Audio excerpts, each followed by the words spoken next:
Hey, welcome back to the Osborne Wood Products Builder Studio. I'm Jonah. Today we're going to be building this walnut nightstand jewelry box. We also are incorporating a few watch compartments in there as well so you can store your timepieces. We're also going to use some of the wooden inlays from Osborne. We'll give you a few tips and tricks on installing that, so stay tuned and we'll be right back.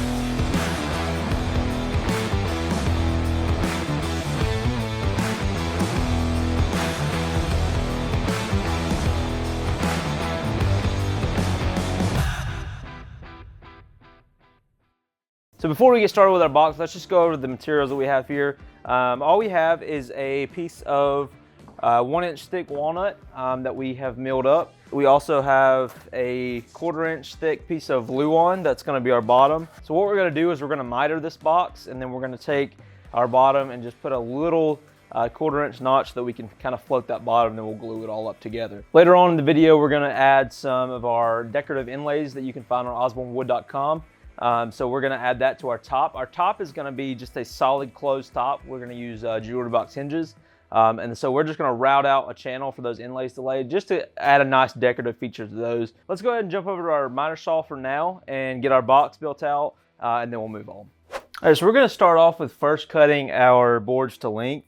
So the overall dimension of our box is going to be 12 inches long by 9 inches wide. So we've already got 9 inches on this board. That's what we had it milled up to. So it's 12 inches long, 9 inches wide, and then obviously we're gonna adjust our height as we get there. So we're gonna do it similar to how we did the floating nightstands.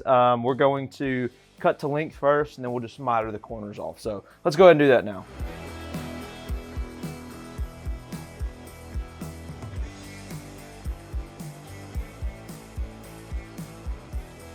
Okay, so now we have all of our pieces cut to length. So I'm gonna adjust my miter saw to give me a 45-degree angle. So I'm just gonna cut off that edge. Then we'll be ready to move on to adding our groove for our bottom.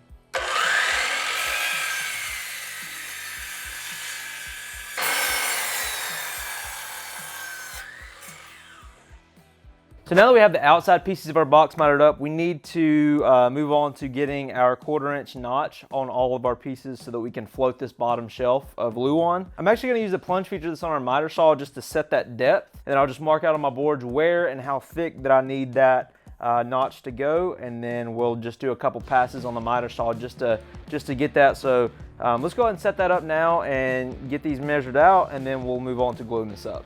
Since I'm doing a 1/4-inch cut in all of these pieces, I'm just gonna move up 1/4 inch. So I've already got this measured out on my gauge. So I'm just gonna measure in 1/4 inch, and then that's where I'll start on my notch. So now I can take from that line, get my caliper here, and I can just measure and mark on that caliper where I need that to go. Now I've got these two lines here, so basically I just need to take all of this material out. Now as far as my depth, I'm also just gonna go 1/4 inch. So I'm just gonna go 1/4 inch deep on all of these. So I'm taking this material out and I'm going 1/4 inch in. That'll let me float that panel, and then we'll get a final measurement for our panel before we cut it up.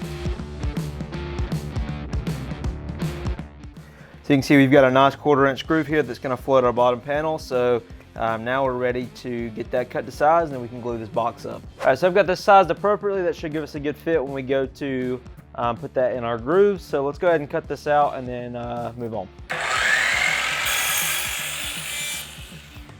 Okay, so once again, I've used the painter's tape trick like we showed on the nightstands. This just kind of helps you keep everything together. As you can see, we've got our bottom in there, and it is floating.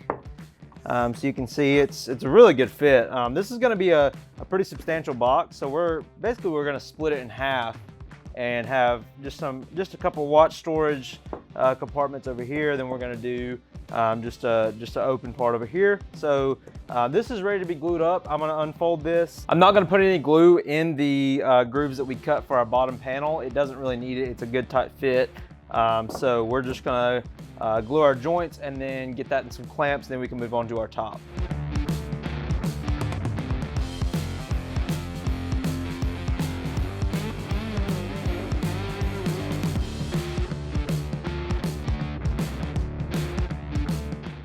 So now we'll let this dry. We'll come back in a few hours and be ready to work on our inside dividers. For now, we're gonna move on to our top. All right, so since we had our lumber milled to be 9 inches wide, we don't need to glue anything up. Now we just need to cut our 12 inches.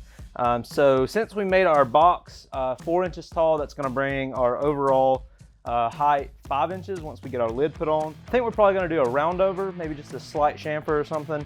And then we've got some hardware that we're gonna install later on once we get done with our inlays.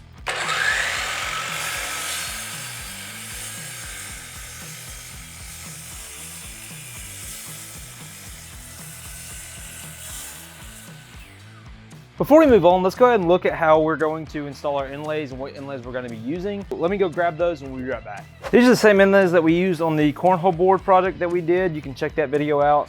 These are just a really simple inlay, but it's going to look really nice. So what we're going to do is lay them in here. We're going to do kind of a box, so we're going to miter them as well.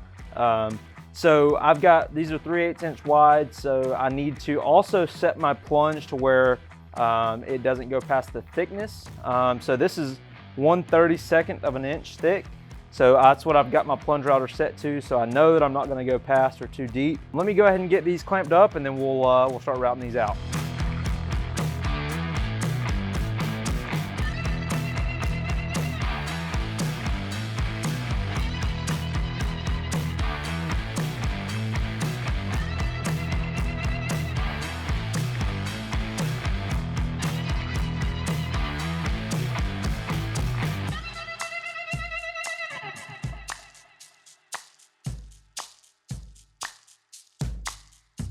So now that I've got these routed out, I need to do just a little bit of chisel work in the corners, just take a little bit off. It didn't quite reach the edge because it's a round bit, so I didn't want to go too far. So I'm just going to finish this up with a chisel. I've got a little test piece that I can just kind of fit along as I am chiseling these out and just make sure that we've got a good fit here. So I'll get measurements on my inlay strips and then we'll glue these on.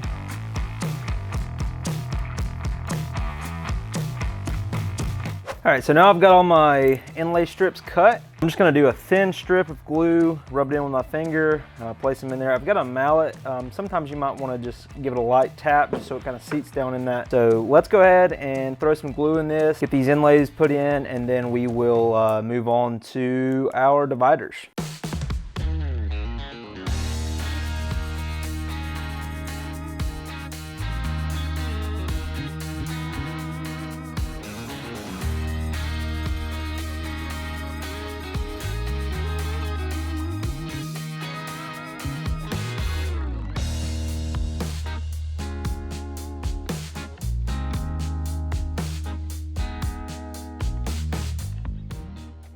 All right, so while we wait for our top to dry, we need to move on to milling down our dividers for our watches. We're gonna mill these down from 1 inch to 1/2 inch. So we've got a new addition to the studio. We have a benchtop planer now that we can mill down lumber ourselves. So I'm gonna adjust this to take off a 1/16 at a time. That's really all you wanna go with this particular machine. So we're just gonna go until we get down to 1/2 inch. I've already cut these to the final length and width. So they will fit right in there once we get them done. So I'm gonna adjust my machine and then we'll start milling these down.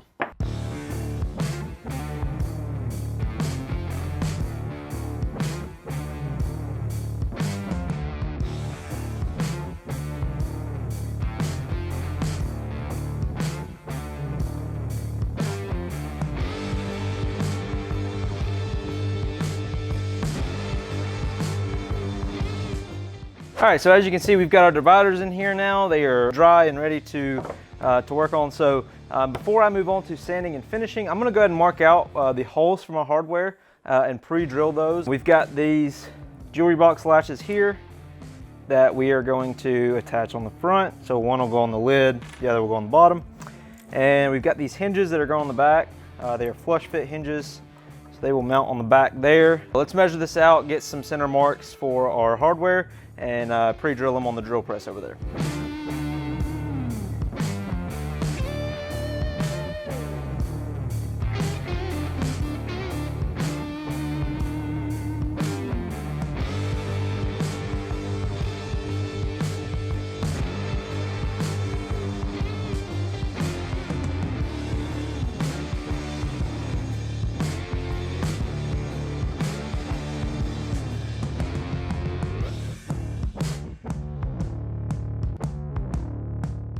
All right, so we are done with our box. It's just a really simple, organizer for your nightstand. You know, you got the watch storage. If you've got a few that you want to throw in there, if you want to make something similar to this, you don't have to include the watch storage. You could do something for your jewelry or just an open box. This is really a creative project. You can kind of go where you want to with it.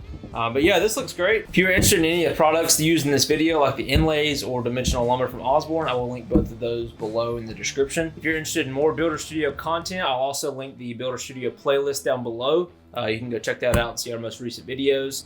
As always, be sure to like and subscribe and leave us a comment if you have any suggestions for future videos. Be sure to be on the lookout for new videos on our channel, and we'll see you next time in the Builder Studio.